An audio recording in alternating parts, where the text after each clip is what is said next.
For our agenda overall today, we are going to talk about defining impact, also how to build an impact framework for an organization, how to build a culture of impact inside of an organization, and then some different approaches to tracking and measuring impact that go beyond traditional media metrics.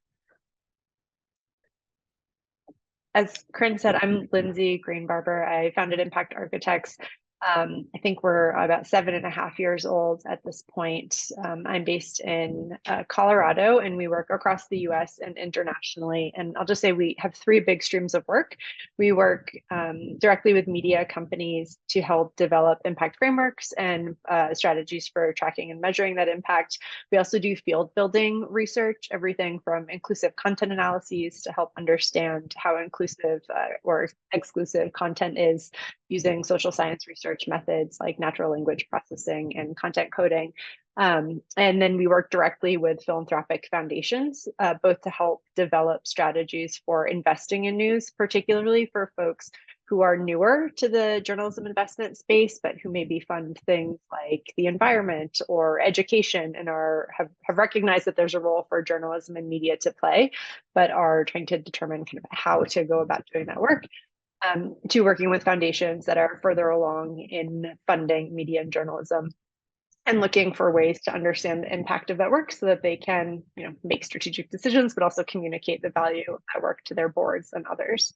I'm going to pause and let Rosemary introduce herself before we jump into our programming, and we'll ask Alex to do the same. Great. Thanks so much, Lindsay. Hi, folks. My name is Rosemary D'Amour. I'm the Senior Manager for Media Impact Strategy with Impact Architects, and my work is primarily working with our media partners and our philanthropic partners to find tools and frameworks to measure their impact and come up with different strategies, workflows to do that most efficiently and sustainably within their organizations.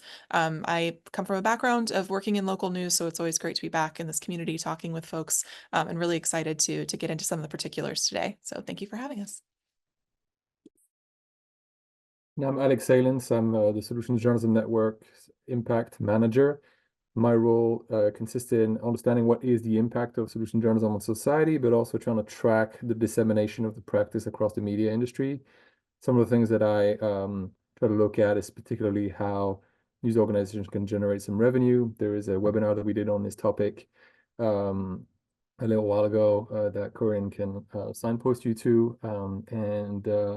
Yeah, I'm delighted to be here in the presence of Lindsay and Rosemary, who are such inspiring figures in this space and have done a lot to inspire how the Solution Journalism Network actually thinks about impact and tracking impact. So I'm delighted to be sharing the panel with them.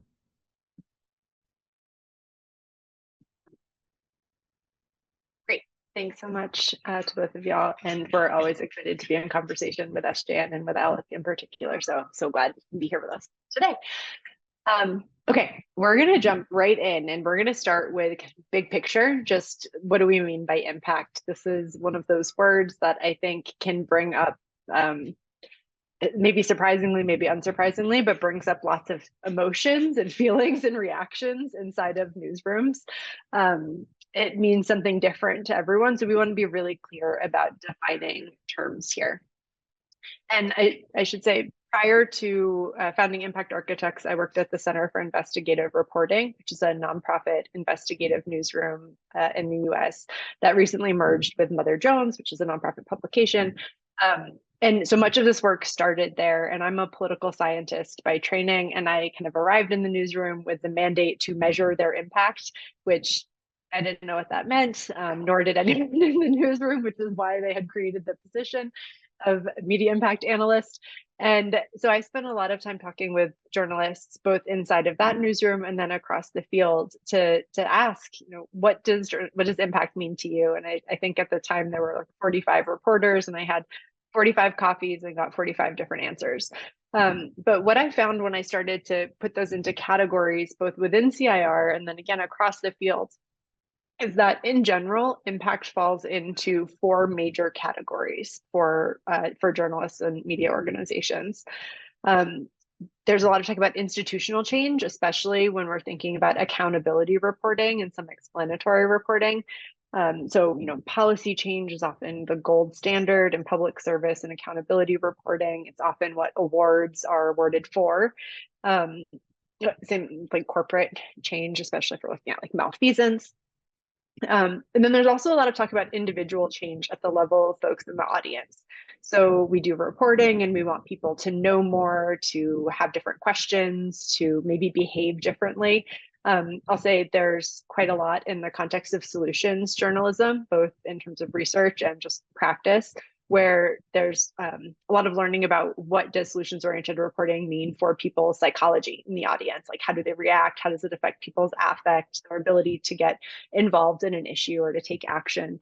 So there's a lot there, but all of the measurement was around like digital analytics. And we'll talk in a minute about why that seems a little bit confusing to me as a non-journalist.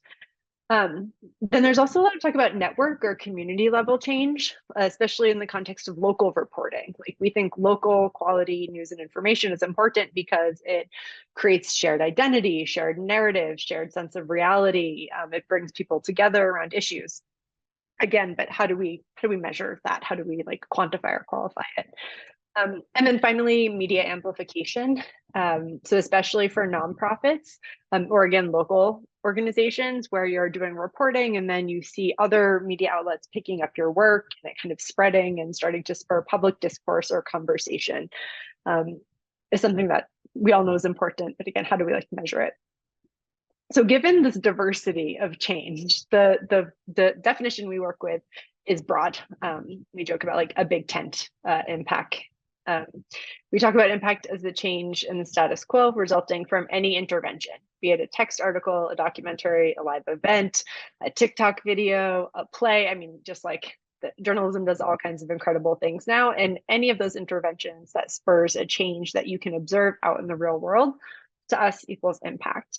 And if you can observe it, then you can measure it. And so when we say measure, we are talking about both quantitative and qualitative. So we're going to use that word measurement throughout the course of the next 80 minutes. And just know, when we say measurement, we're not necessarily referring only to counting things or to things that can be reduced to some sort of an analytic. Lindsay, just before you move on, would you be able to Please. just briefly explain for folks what's the difference between qualitative and quantitative impact data? For Thanks. sure. So most of the digital analytics, all maybe of digital analytics that are available are quantitative in that they're counting specific things. So unique page views, time on page, maybe bounce rate. I mean, you can come up with a number of them. Also things like circulation. We're counting things, and those indicators they're called advertising metrics because they were developed for advertising, and so they meet the needs of advertisers. They do tell us things, right? Like, they tell us how many people's eyeballs landed on something, how long they stayed there, depending on how good the analytics platform is. But they don't actually tell us, I would argue, about how much of an article someone read or how much they internalized or if it changed their opinion or what they did next. It might tell us what website they went to next, but it doesn't tell us, did they go register to vote? Did they call an elected official to ask them a question? Did they not buy shrimp at the grocery store because they learned that it was maybe produced by people who were enslaved? Like, there are all kinds of things, right, that don't show up in those analytics. And so all of those other examples are the kinds of qualitative data that we're trying to think about. How do we bring in? How do we know if people did learn something, increase their knowledge, change their perception? How do we know if a policy was changed? That's qualitative. It's not I mean, you can count how many policies are changed, and we're going to talk about how you can do that. But that's all kind of qualitative data that you can get at. Thank you. Yeah, good question. Thank you.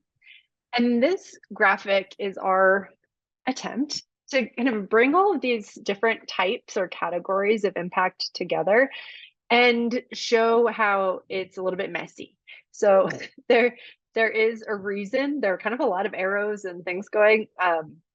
It's by design. Impact is not hierarchical. Like, we don't assume that we're always trying to get institutional change or that means that something's successful. We also know that in some cases, we talk about ecosystems of change. They can be broad, changes long term. And so for some issues, you may see that people just learning about an issue, it picking up some steam, and seeing this change at the level of an individual in 5-10 years can turn into some sort of institutional change or broader social change. But the kind of point of this graphic is just to demonstrate that it's not unidirectional, it's not hierarchical, and we don't assume that any kind of impact is like worth more than another. We also have been asked many times if we could create like an impact score or something. And I will say, we haven't done it. It doesn't mean that you can't. And if you're an organization that has a really clear like mission and you have really clear objectives or goals, you could go ahead and potentially do that for yourselves. But again, as a whole, we don't feel like social change is way too complex. It can't be reduced to like, this is the 10 and this is the 2. It's not quite that simple. However, we do think there's a clear kind of path to go about this work. So the first thing to do is to set goals.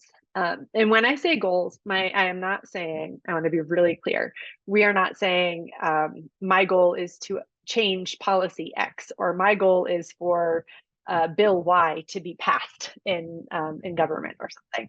It is saying our goal is to reach a particular audience with this information that's critically important to them through a trusted source of information. Our goal is to unveil and kind of bring to light this example of government malfeasance or misappropriation of resources or something, so that it can be fixed, sure, but you're not necessarily prescribing what the fix should be. I just want to make it really clear when we say goals, we're not talking about advocating for an outcome. We are saying clarity on who's the audience, what do you want them to get out of it? So that's defining outcomes clearly. And then we talk about creative and intentional strategies for reaching and engaging audiences. And we're not going to go too deep into this today, but I do want to highlight that it is part of this. So if we have a particular audience we want to reach, some may already be in our audience, but there may be other folks who are critically important to an issue that are not in our audience. And so this is thinking about, what kinds of partnership opportunities are there? Are there particular like social platforms you might be engaging with, or that you might need to develop a presence on in order to reach and engage an audience? But the idea here is like to just not say, oh, we're going to do the reporting and write a story or create our radio story and boom, the people who need to see this are going to hear it or read it. But it's to make sure we're being creative and intentional about strategies. And then making sure we have the appropriate methods for measurement. So again, if our goal is to, maybe we're doing some solutions-oriented reporting, we are reporting in the area of climate change, and we feel like the audience is kind of in a position where they're feeling pretty hopeless. And what we want them to do is actually just to feel like they can actually affect change in some way by getting engaged and involved with something. Knowing how many people saw the article isn't going to answer that question for us. Knowing how many people shared it might be a better indicator. And so again, just making sure we're picking like the best method that we can given resources and constraints and all of those things, which is to say tools come last. So just because we have digital analytics doesn't mean that they're going to answer the questions that we have. So making sure we're selecting the right tool to measure the things we care about. And Corinne has said in the chat, but I'll say it out loud also, we're kind of like rushing through a bunch of this table setting stuff. So please do hop into the chat if you need some clarification or if I'm just going too fast through any of this, and we'll slow down and answer those questions. So I'm going to turn it over to my colleague Rosemary, who's going to take us through the tracking impact here. Thanks, Lindsay. Yes, I will be very clear. We also are going to tell you about some tools and methods that you can use to track impact later on today, but knowing that comes last, and none of them are kind of a magic button that you can push to kind of bring all of that impact in, because we have to do a lot of work on the front end to really kind of define what impact means or why it matters. But to get into that why of this work, so why you should track impact or what you can do with it, as Lindsay mentioned, this is a changing media landscape that we're operating in now. And so traditional advertising metrics alone are really not enough to tell your organization's story. And so tracking qualitative data or qualitative impact for your work is more important than I think it might have been even 10 or 15 years ago. And it's also easier to do now than it was 10 or 15 years ago with different tools and strategies that you can implement. And the goal really is to be thinking about how you can communicate your value as an organization to a variety of stakeholders, right? And we see this play out in probably 3 ways. And the first is thinking about how you might use impact to build trust, right? So how might you demonstrate your impact to your audience and your value to your audience? Does it help you show your work in some ways? How can you engage your audience in the process of documenting impact or telling your story?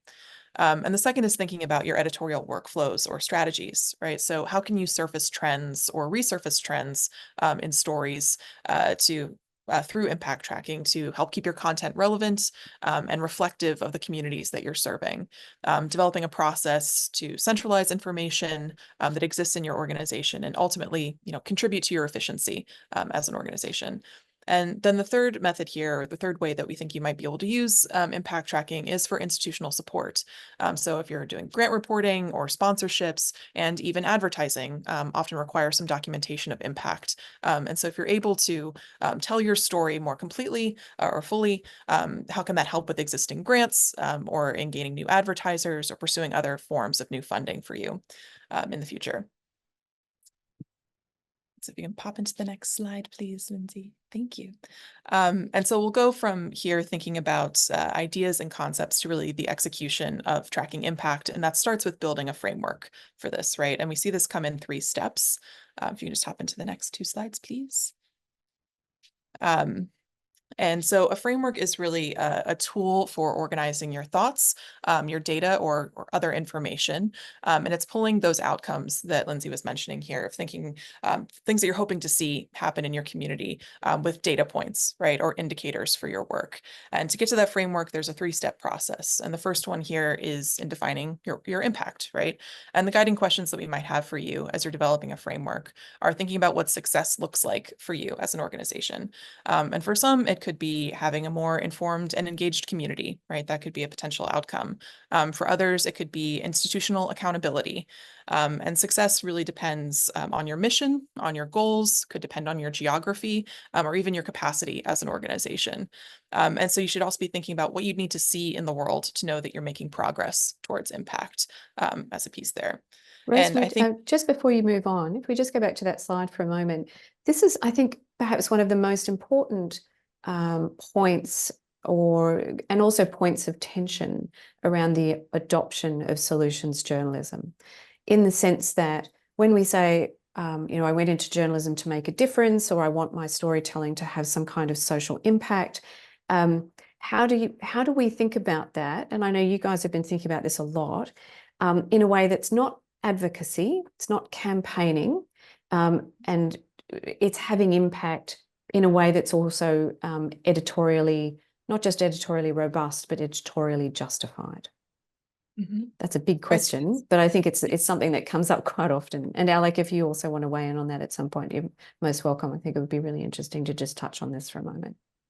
Yeah, sure. And Alec, please feel free to hop in here. But I think that comes a lot in defining, again, what success looks like and thinking about what are some of those specific outcomes that you might have. So if it's a more informed community, is it around a specific issue? What is it that you want people to do with that information? Other outcomes you might see for audience members are things like taking action in some ways, or does your content actually contribute to self-efficacy among audience members? Not only do they have the information to be able to act on this, but they feel that they can do something with it. They feel that they can make a difference in some way.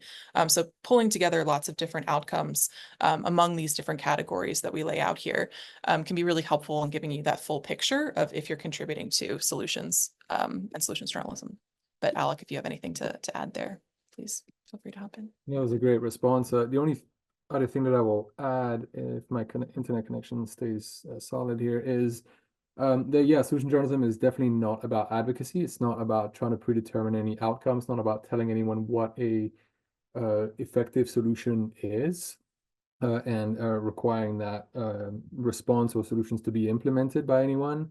That would sort of like veer into the sort of like campaigning journalism, which is not what solution journalism is about. And so I think I would point back to the point that Lindsay made when thinking about, okay, how to kind of strategize and operationalize the work within the newsroom. And it's really about thinking in terms of what are the outcomes that you would like to see, and therefore what are the strategies that you need to put in place in order to get the solution journalism that you've worked on and developed in the hands of the people who can do something about a particular issue or raise awareness in a community that has been most impacted by a problem that you've identified a solution to, and basically sort of making sure that the information is being distributed and shared in a way that can lead to impact eventually further down the line. But it comes down to how to strategize sharing that information and doing so tactically in order to understand what might be those outcomes, but without necessarily doing any sort of advocacy work alongside it. Thanks so much. And I'm about to post a link in the chat to a piece of work that was done back in 2018 by Molly D'Aguiar. It's called the Listening Project. And the idea of that was to really get a sense of what are the issues of concern to audiences. And one of the corollary findings from her research was that audiences also wanted, as you say, Rosemary, a sense of self-efficacy, an opportunity to get involved and do things. And I suppose one of the things that comes out of a solutions approach is identifying things that do actually work and conducting the evidential reporting on which responses to problems are actually effective, so that when audiences take action, they're doing something that's actually useful. Anyway, back to you, Lindsay and Rosemary. Yeah, one thing I wanted to jump in just on the advocacy point, in case I'll have questions that they might be thinking about but not dropping in the chat. By defining organization and by defining it for defining impact for your organization as opposed to project by project, it's another way that it helps, I think, create that shared language and sense of here are what some of our goals are, here's how it aligns to our mission, here's what we're working towards, so that it doesn't become, well, for this project, what's the specific impact we think might happen? But it's instead here's our shared understanding of where this ship is heading. And by articulating it, it takes away some of the guesswork and some of those assumptions. Because at the end of the day, if you're writing a story or you're writing a script for broadcast, you have an audience in mind, and you have some implicit kind of guesses about what the outcomes might be or who you're trying to reach, what you want them to take away from it, what they might do with the information. And so when people say, oh, well, isn't thinking about impact advocacy? My argument is always, well, but aren't we all kind of thinking about our audience all of the time and making some assumptions, whether it's, you're thinking about your grandmother and how they're going to read the story, which is something we hear a lot. We are all making those implicit thoughts and assumptions. And so by having just clarity for your organization across the board, it actually takes out a lot of that guesswork and allows someone who's working on your audience team to be much more strategic, or people who are working on publishing partnerships maybe, or whatever it is. So again, happy to answer more questions there, but I'll just kind of throw that plug in now.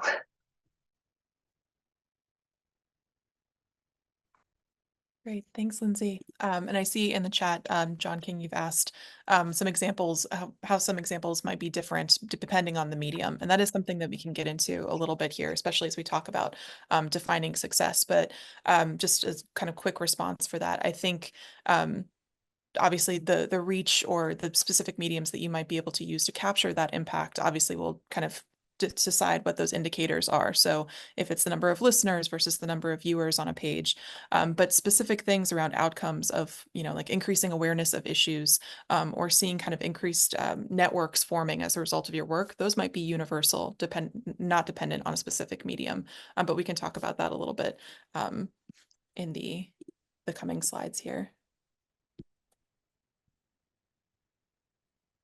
So one thing that we get asked a lot as we're working with folks and organizations of all sizes is thinking about what rises to the level of impact. And we don't want folks to be getting bogged down in thinking that they have to track every comment that comes through or every comment that they see on social platforms or via email, or every single digital analytics metric that they can pull in, because that can be a little overwhelming. And so we try to get folks thinking about what matters most to you and telling that story of impact for you and for your organization. And one way that we think about this is relevance and evidence, right? So is there an instance of impact? Is it relevant to specific content? So not necessarily just a general kind of kudos email of someone saying, hey, we think you're doing a great job, which is important, but not necessarily telling you anything specific about the content if that's changed someone's perspective in some way. And that leads to evidence. So thinking if there's evidence of change that might happen within, let's say, the categories that Lindsay mentioned earlier, of thinking about change that happens among the audience or in institutions, how might you categorize that evidence of change? And we have an example coming up here. So thinking maybe an audience member will send you a direct email stating that they've become a first-time donor or first-time member because of content that they've seen. Or they might share a personal example of how a story has influenced them or informed them in some way, and thinking about how this is impact, right? So is this an example of increased trust for you as an organization? Is this an example of someone taking action in some way? Is this kind of true to your organization's bottom line and seeing that you have an increased dollar amount at the end of the day? It's really how you define it that matters. And coming up with that in your framework is a really kind of key point that we encourage folks to be thinking about. And so then thinking about the indicators to track your organization's impact, there are a couple of more guiding questions that we'd have for folks, thinking about what data you would need and how you'd use it, thinking about that change to the status quo, what you'd want to see as a result of your work. So what does, let's say, to use the more informed community as an example, what does that look like for you?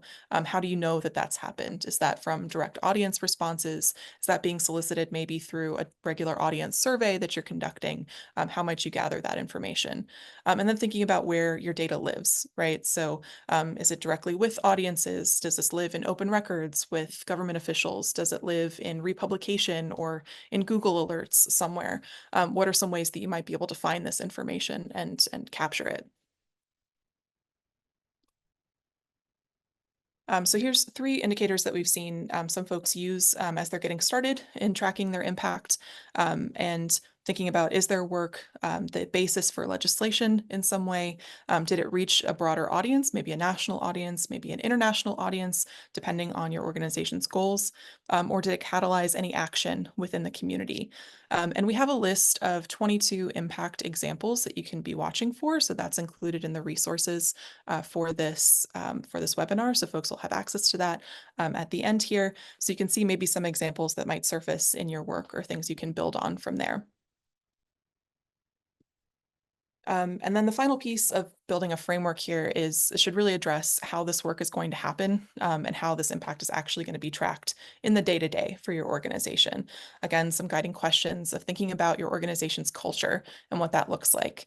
Do you do this in any way currently? Right? Do you keep reports for advertisers or for potential donors? Do you have an impact report that you might produce for audiences? Or do you have shout outs on your social media where you share specific examples of impact to kind of increase trust with folks?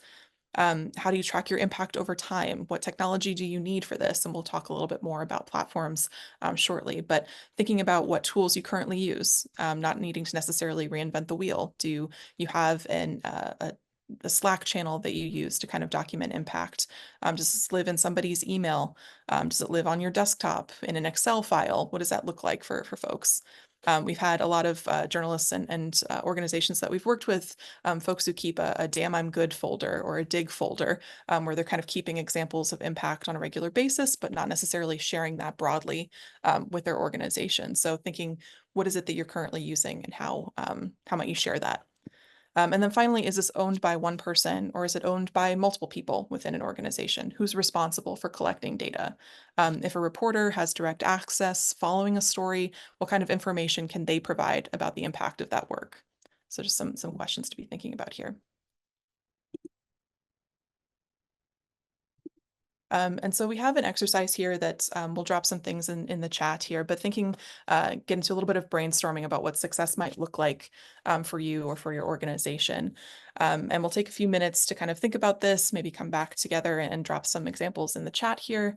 But we'll have, some things to be reacting to as well. But we really want folks to be generative around what success might look like. So does that include things like an informed and engaged community? Is that based in a specific geography? Is that institutional accountability? Is it seeing your work republished in some way? So if you have examples that you'd like to share, please feel free to drop them in the chat. And we'll also drop a few others as well that you can feel free to react to with an emoji or thumbs up as we're going through.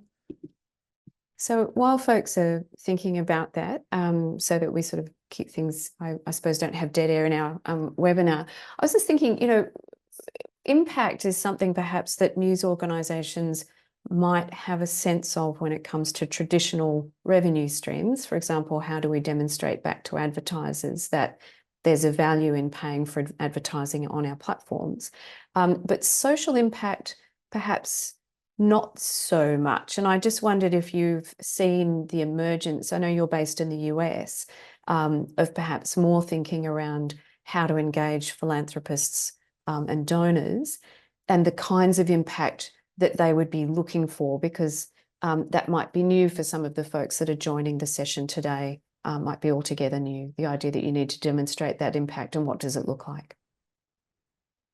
Yeah, and yes, and we've also seen, actually, particularly for local news organizations, that there's been kind of an uptick or interest in using this approach to thinking about impact beyond digital analytics, actually to communicate with potential underwriters, sponsors, advertisers, to demonstrate the unique value that their publication has and that their brand has with communities and with audiences, beyond just raw kind of reach numbers. So you might reach, 10% of your local community, but the folks that are there every single day, engaging with your content, asking your reporters questions, clearly demonstrating that they trust you as a source. And so might local businesses actually find that giving you direct advertising dollars instead of going through like Google Ads is a better ROI for them. So I would say, and yes, for philanthropy for sure, but I don't think it's actually exclusively to philanthropy. And I think that the advertising marketplace is, is still in flux. And so there's opportunity to use this. The other thing I would say is using this kind of information to communicate directly with members or subscribers. However you talk about individuals in your audiences that are paying you for content. There's certainly a trend of communicating not only we're doing critical work, whether it's democracy dies in darkness or whatever it is, but also saying, the work that we're doing is actually having an effect on communities. In the context of the US, public media has used this messaging for a very long time, and very long time, since the 60s. So not that long, but long enough, pretty effectively. But more and more, we actually see commercial media using that same messaging. So if you subscribe to like New York Times newsletters, you will see that they're constantly saying, we did this project, we had this big investigation, or we did this explanatory reporting, and here's what we heard back from people in the audience about how they're using the content. Here's what someone did afterwards. Here's how a like nonprofit that was featured in an organization, something they're doing afterwards. So this is, being used as a way to build relationship with audiences, to generate that kind of trust that hopefully leads to subscription revenue. And then, of course, for philanthropy, being able to communicate the social change that's associated with your work is of critical importance there. And if you can go into those conversations with, here's how we think about and define impact, here's the way we measure it, instead of being responsive to a philanthropist saying, what we care about is X, Y, or Z, it just kind of, I'm not gonna say it balances power, but you start in a different position when you go into those conversations with real clarity around what matters to you and how you measure it. But I'm sure Rosemary and Alec have thoughts there too. So John King's mentioned operationally, annual surplus, increase audience, FM and online, increase membership, and then journalistically, stories clarifying facts versus changes in society because people better understand issues. You can see some kind of trends emerging in this, right? Of thinking about how you might kind of categorize some of these things. John, I think you've done two really great kind of categories that emerge there, thinking about operations and then also the kind of outputs or the editorial factors there. And so ways that you might kind of structure this into a framework. I wonder, Lindsay, if we could pop into the following slides and the next one, sorry, of like thinking about how you might then put this together into a framework and share a couple examples that we've seen through here. And, you know, thinking it once you have these kind of broad categories defined and some specific outcomes around that, what are the indicators? How might you measure that? And then how frequently might you collect that information?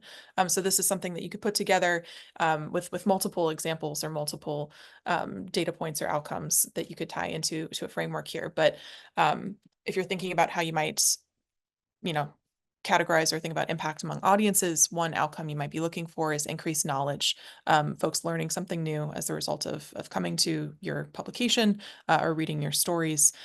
One indicator that you might be able to gather with that would be a survey, right, that you could conduct on a yearly basis. There are also informal data points or informal ways you could gather that, even ongoing through anecdotes you might get at community events or direct audience feedback when you encounter folks on the street or have kind of community events in other capacities. Other outcomes might be audience members taking action, and you might be able to solicit that through direct feedback and could be something that a reporter or an editor gets directly to their email. And that's something that you can track in an ongoing way, not just on a yearly basis or just thinking about that once every couple of months. But as it comes up, you're sharing that example of impact. And then even on the next slide, we have one more example of thinking about like media amplification, as Lindsay mentioned. So how your work is traveling.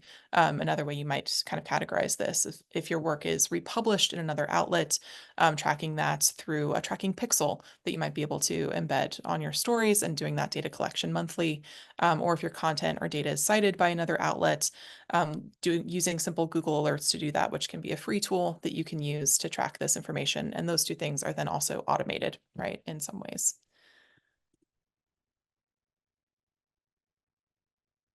And Bonnie, I see you've just dropped in the chat here. So sign of success is having people stop and rethink a belief or an idea that they hold and shifting their perspective as the work that they've engaged with, which I think is a very powerful idea of success and outcome that you might be able to tie to. You can think about the various ways that you might collect that information, either directly or indirectly coming across examples of that.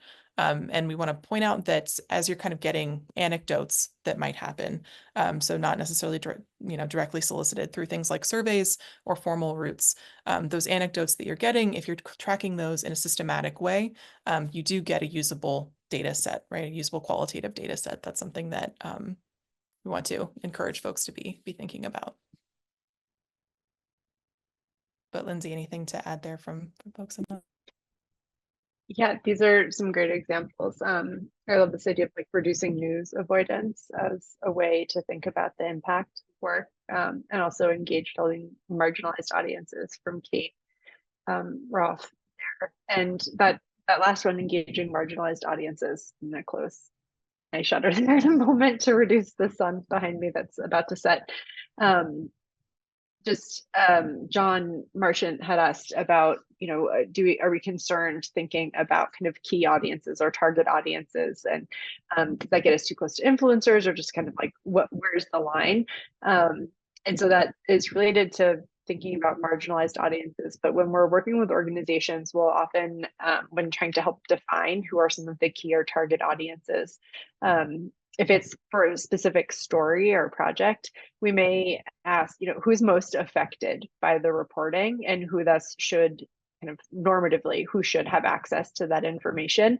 And if it is, if you're at a publication in the United States, for example, that's publishing in English and you're reporting on a story that is particularly relevant to Spanish speaking community, translating the story and running it on your website in Spanish probably is still going to reach Spanish speakers. And so it becomes, is there actually a responsibility on the part of those who are generating that information to seek out some sort of a publication or engagement partnership to ensure that that information reaches communities that are directly affected by the reporting? And so that's kind of one framing that we bring into the conversation. Sometimes, again, it's actually at like an organization-wide level, and sometimes it's on a story-by-story basis. And we'd be happy to talk about that a little bit more when we get into some of the strategy pieces here too. So we're going to talk just a little bit about culture of impact, which I think is relevant to some of these kind of broad questions here about like, what does this look like? Because for some organizations, this really is new. And so how do we go about actually building a culture of impact into the work that we're doing? First, you have to make a commitment and you have to prioritize it. So I think there are quite a few organizations that say, oh yes, we want to have impact. Yes, we're here to serve the community. And then, I won't be cagey about this. I'm thinking of like commercial newspapers in the United States that have like hedge fund ownership, where they say there is in fact in like the mission statement, serving communities.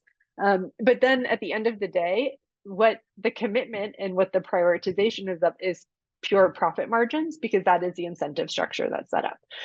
So instead, how do we actually create a commitment to mission-driven journalism and work, and how do we prioritize that inside of our organizations?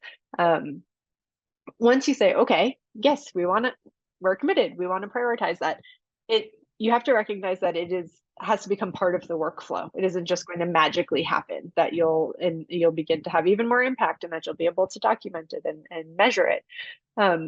We have to think about what are the current workflows and how can we ensure that at the point that a process or a project is greenlit, for example, that we're asking, is there a potential for change? Who are the key audiences for this work? What other kinds of questions do we need to be asking? Apologies. Good job. When we talk about the measurement component there, how do we make sure that we have either someone whose job it is, that we're thinking about how to use the different systems that we have to be documenting and measuring work? And we'll go through what some kind of ways that we've seen this work in different organizations are. We can have some concrete examples of what those workflows would look like. And then last, we wish that there was like a software platform, that there's like a Parsley plugin or Google Analytics plugin that can just help with impact. Unfortunately, there isn't yet. Anyway, we know with AI and advances in technology, there's more and more that's possible. But for now, we have to really come to terms with when are there technologies that can help us maximize and measure our impact, and when is it actually that it does need to become part of a workflow, and there's going to be probably like a person who has to dedicate some time and energy to that work internally. So again, from this organizational commitment, this is staff across the organization. So one of the things we've noted over time, and it has, I think shifted some, is that the impact work, depending on the organization, can sometimes just be sequestered in the like fundraising development team or the business development team, basically the people who are in charge of the money. They're the ones who are having to tell the story of impact and try to figure out how to measure it and communicate it. And that it's not integrated into editorial decision making and strategy. And really, for the organizational commitment to work and for this to work across the board, it has to be across all departments. It needs to be with the audience teams, it needs to be with the people who are working on fundraising, development, business development, and it needs to include editorial staff. Just before you move on, Lindsay, yeah, please. One of the stakeholders in that internal conversation would be teams that have traditionally raised traditional sources of income. So, for example, your advertising and marketing teams, if you're a traditional print outlet. And so I suppose if we're thinking about building a culture of impact and having an organizational culture around impact, what are some of the learning gaps perhaps that you've observed in the in the departments that are responsible for traditional sources of income that need to be brought on board if we're thinking about social impact? It's another big question for me, but hopefully speaks to needs that you've identified and perhaps responded to in the past. In short, you've got your advertising team. They typically sell a product. How do you bring them on an impact journey?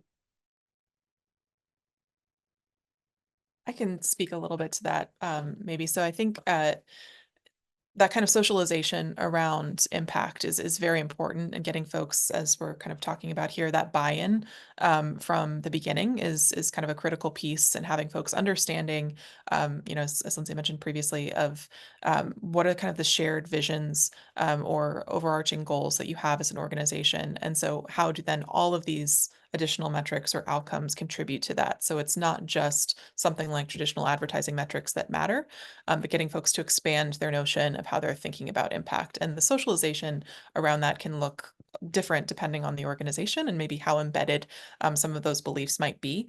But we recommend bringing folks in at various points to kind of help co-create and define what impact looks like or success means for an organization. That could be through shared meetings, workshops, kind of taking time to really kind of build out this framework piece in the front end. And then also kind of regular check-ins and onboarding with folks onto whatever platforms you end up deciding to use, so that everybody feels that it's part of their job in some way. Thank you.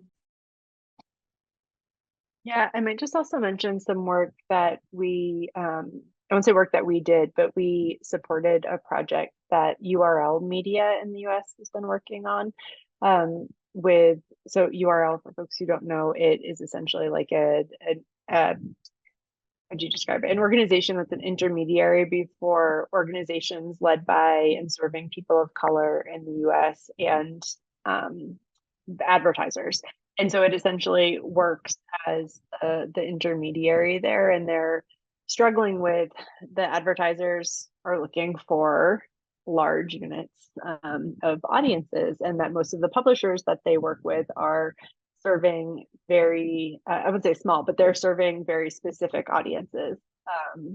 For example, like one of the co-founders, Erla Max Reese, owns and is the leader of a broadcast radio outlet in Philadelphia that serves Black and African American residents, which is like large in Philadelphia, but for advertisers is like a small number of folks. And so they're trying to work in how do we create a currency? How do they create a currency of impact that they can communicate with advertisers the unique value that they bring to their audiences based on their, long relationships, history, trust, et cetera. And so we help to build an impact framework that they're then going to work on how do they turn it into a currency of impact. So I'd say they're like early stage of developing what that looks like, but they're trying to find a way to communicate with advertisers that there is in fact a value to the kind of impact that they have in communities and the relationships that they have. So Corinne, that's not exactly answering your question, but it's like one example of an organization that's trying to figure out how to really bring these things together. And I will not pretend to at all be an expert in ad sales or marketing in that way, because that's not our background and that's not what we do. But we were really excited to partner with them on how, like, here's how we create the impact framework, and then you all figure out how you turn that into something to sell ads against. But we'll be really interested to see how that develops over time. Yeah, I remember I went to a session in the UK some years ago, delivered by The Guardian, where they were looking at how they had developed their membership and subscriber policy, which I think we're probably all aware of. If you've ever been on a Guardian news article, at the bottom there'll be a call to action, and that call to action was the product of conversations between editorial, marketing, engineering, and software design and the web team and so on.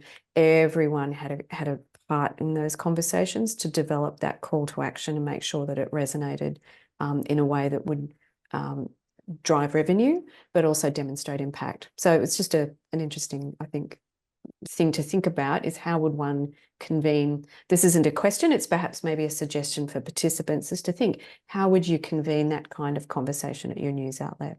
I don't want to keep interrupting, sorry, so I'll hand back to you guys. Oh, it's great. Thank you. And,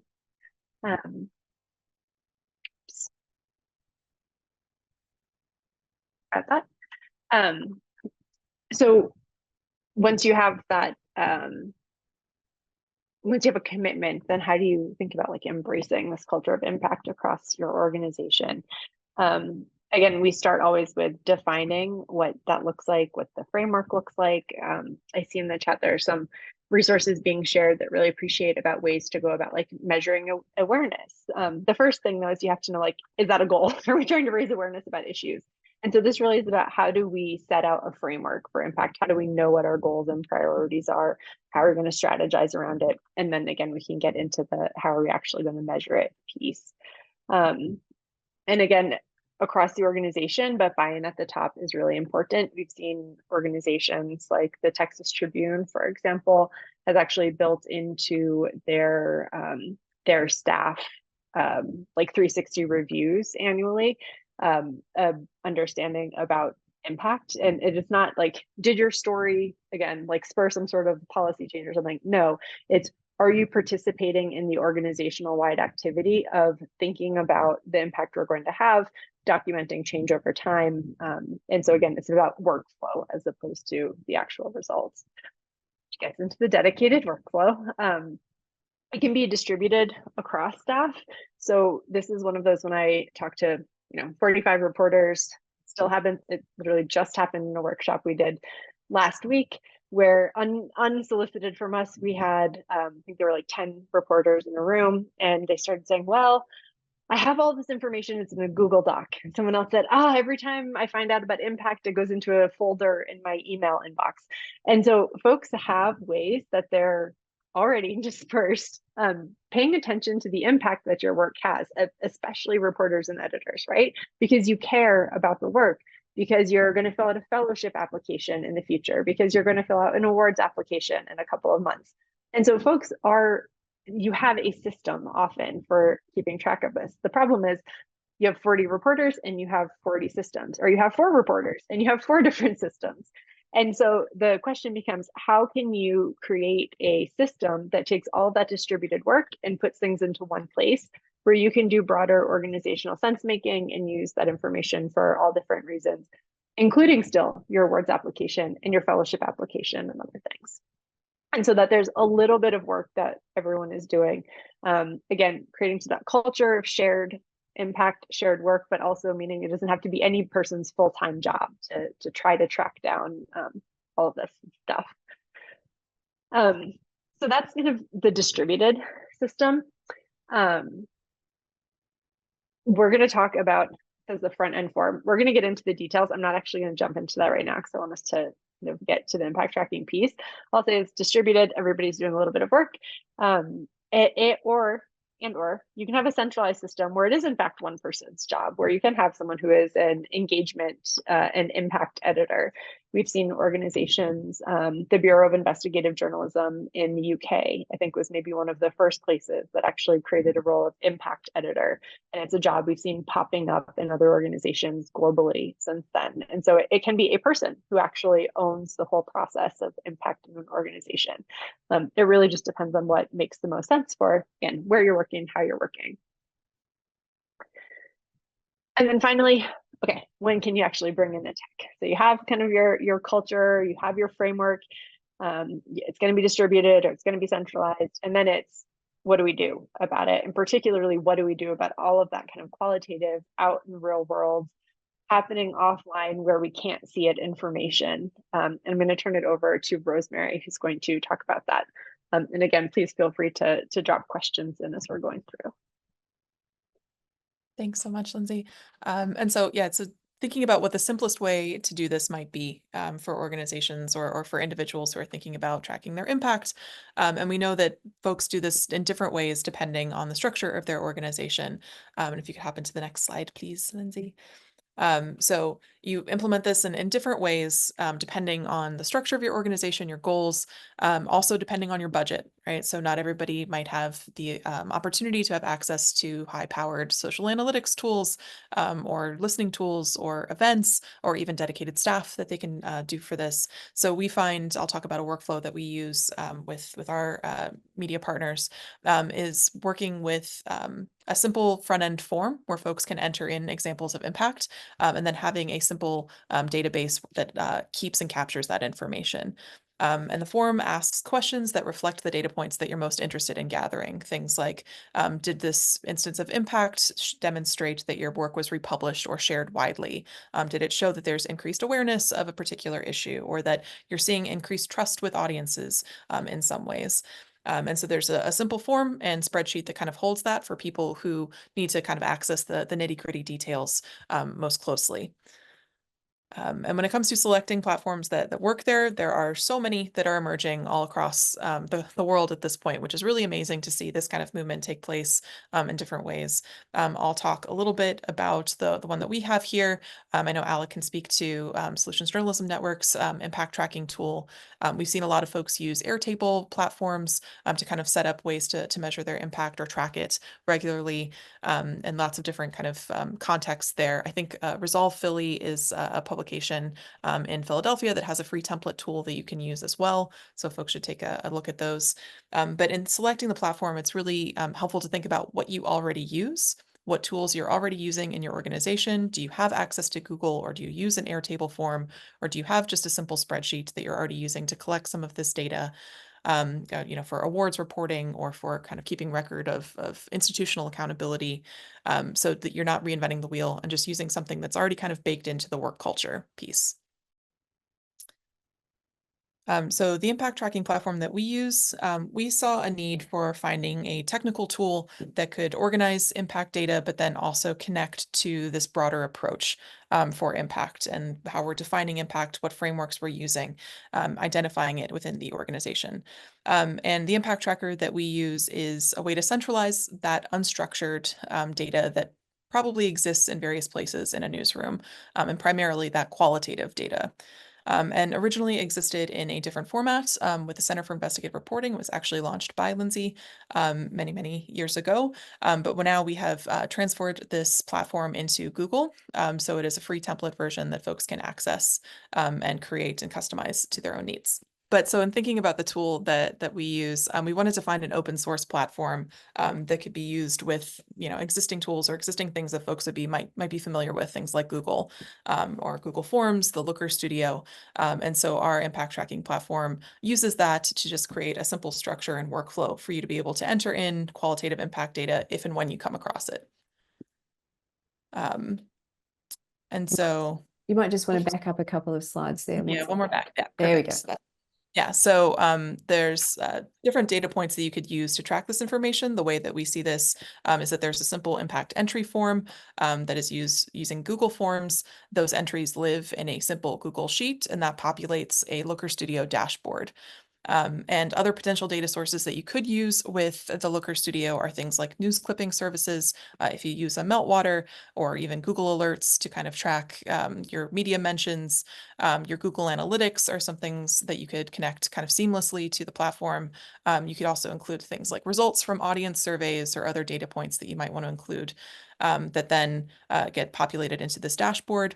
And the goal is to create insights about your work and kind of visualize your impact across the various categories and frameworks that you've used to define your impact. I'll ask an obvious question, if I may, which is how much does it cost? So the template version that we have here is customizable for your organization, for your brand, and it is completely free. The template version is available on our site. You can take it and run with it and kind of customize it to your needs. And per question in here, thinking about social listening tools, there are a variety of APIs that you can use to connect to the Looker Studio.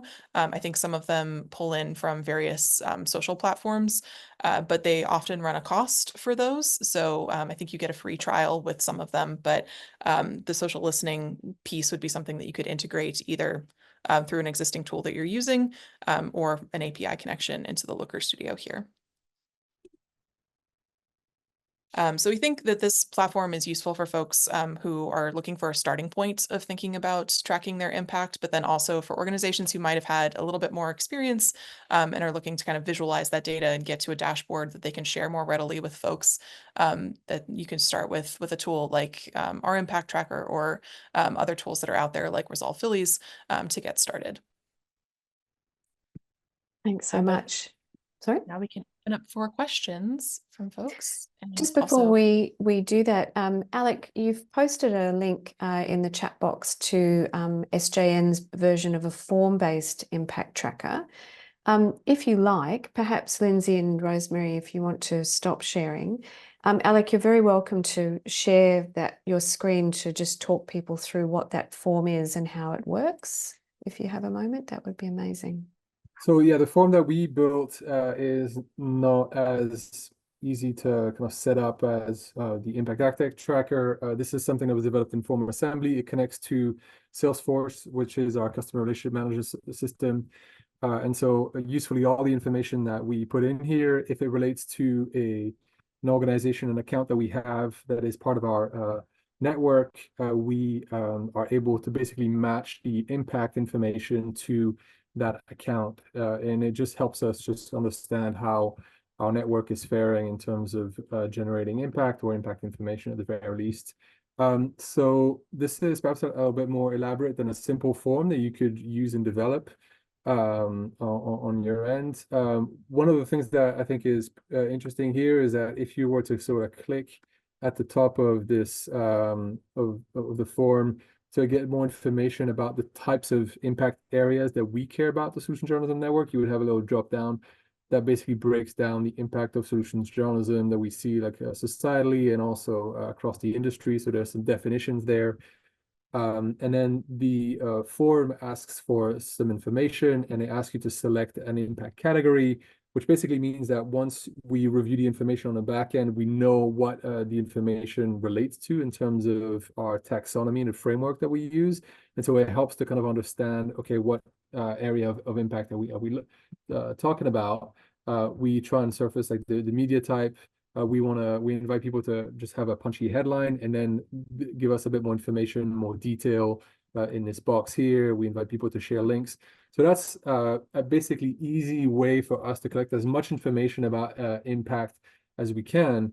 And then what I will do as the impact manager at the Solution Journalism Network is look at all of the submissions that have come either from colleagues of mine, from within the organization, or from across the network, from partners particularly, who have been involved in some programmatic work of ours and received grants and who have to do final reports.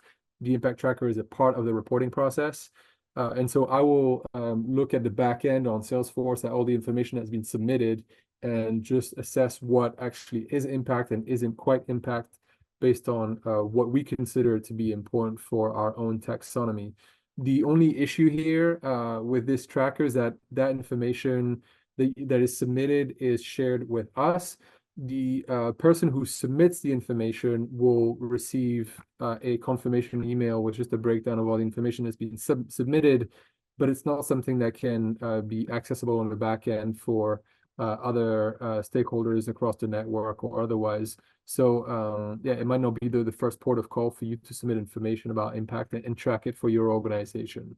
That's where the impact tracker that Rosemary was just talking about is perhaps your go-to. Thanks so much, Alec. I was thinking too that right at the beginning you mentioned, Lindsay and Rosemary, that tools come last, right? And I think part of the culture shift, if you like, once one realizes that it's important to go beyond reach, and perhaps we can speak to Andrew's question in a moment about the difference between reach and impact, then it's a case of choosing the tools, not just to measure the impact, but also to define the impact that you want to have for your business, if you like. It's, you know, when we're working with mentees, for example, here at the foundation, one of the pieces of reading we ask people to do is, how do I set SMART goals, right? SMART goals. So for my personal career, for example, I want things that are specific, measurable, achievable, realistic, and time-bound. that SMART approach can inform many different forms of impact or goal setting that you want. But at that very beginning, it's thinking, well, how can I track impact is a tool that you might use, of which you both shared too. And I suppose it's great to look at lots of different ones too.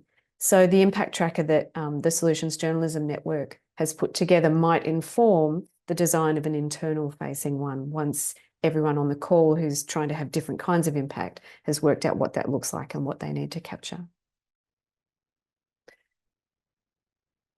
Yeah, and I was just going to just really quickly, there's a great question in the chat about, you know, are we kind of just talking about reach? And as Rosemary said, that's definitely part of the answer, but we would not want you to think that impact just equals reach, or that's what we think. So just quick screen share here. This is an impact framework for the Bay City News Foundation, which is an organization that's based in the Bay Area in California, San Francisco.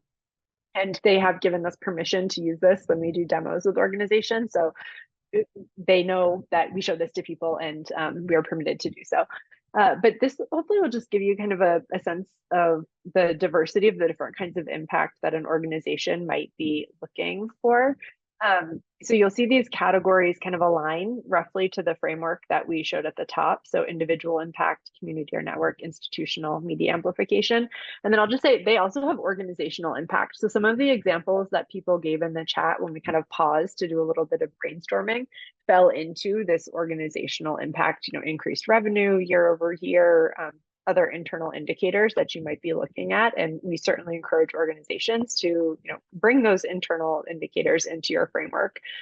But if you take a peek over here, there are certainly things like Facebook shares, unique page views for relevant content. There are some of these things that are kind of, you know, relatively traditional reach and engagement metrics.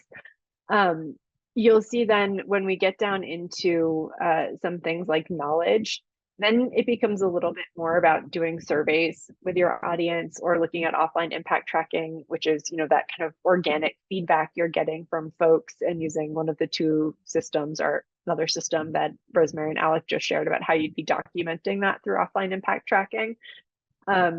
Same things like self-efficacy is one of their goals here, particularly through the solutions-oriented reporting that they might be doing. And they do periodic surveys with their audience where they ask questions. By periodic, their surveys are annual, or again, this offline impact tracking. And so this is, you know, just one example of the kinds of data sources or methods that one organization might be looking at to get that holistic view of the impact that they're having. So again, like public records or public statements that officials are making. And they've experimented with some different tools to try to automate some of this. So news clipping services to help bring in the media amplification piece, which for them is really important because they serve as a wire service for the Bay Area. So they want to know for two reasons. They want to know for impact everywhere that's citing their work, and because they actually have a paid wire service, they want to know everywhere that's citing their work, so that they make sure that they're a paying client if it's for the paid content that they're producing. So it's twofold there. Yeah, so this is just one example. Again, happy to answer questions if there's anything that's popping out to people here as interesting or that you'd like a bit more information on. But I thought it might just be helpful to kind of see what does a framework look like when it's concrete. Does anyone want to speak to what Lindsay's just been talking about, Rosemary or Alec? Yeah, I would just add that I think as we're building out frameworks for folks, or as people might be embarking on this journey for themselves, when we're kind of coming up with these outcomes or these broad categories for impact, we also want to make sure that this is flexible as well. So this is something that can expand as your organization grows. If you start to think about other indicators that might be relevant for you as you start to implement this in practice, it should be flexible and able to kind of capture things or even remove things that are no longer serving you. So we definitely recommend that in our approach. Mm-hmm. And I'll just add to that point that Rosemary made. I thought the framework that Lindsay shared was really so comprehensive and had many categories and subcategories. is really wonderful and great, especially provided there is a capacity to be able to track all of the different outcomes, and people are able to sort of keep track of the different metrics and where to gather the information. You'll see by contrast that the taxonomy that I shared here in the chat about SJN's kind of framework is much reduced.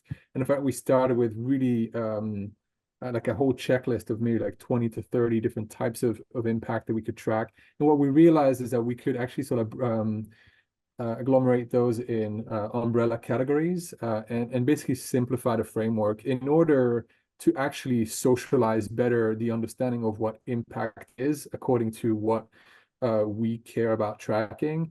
And basically it helps people across the organization, but also externally understand pretty simply, like, okay, what are the kind of broad areas of impact that we're particularly interested in tracking and that we're interested in gaining or receiving information about. And so that's why it's been pretty sort of pared down on our end.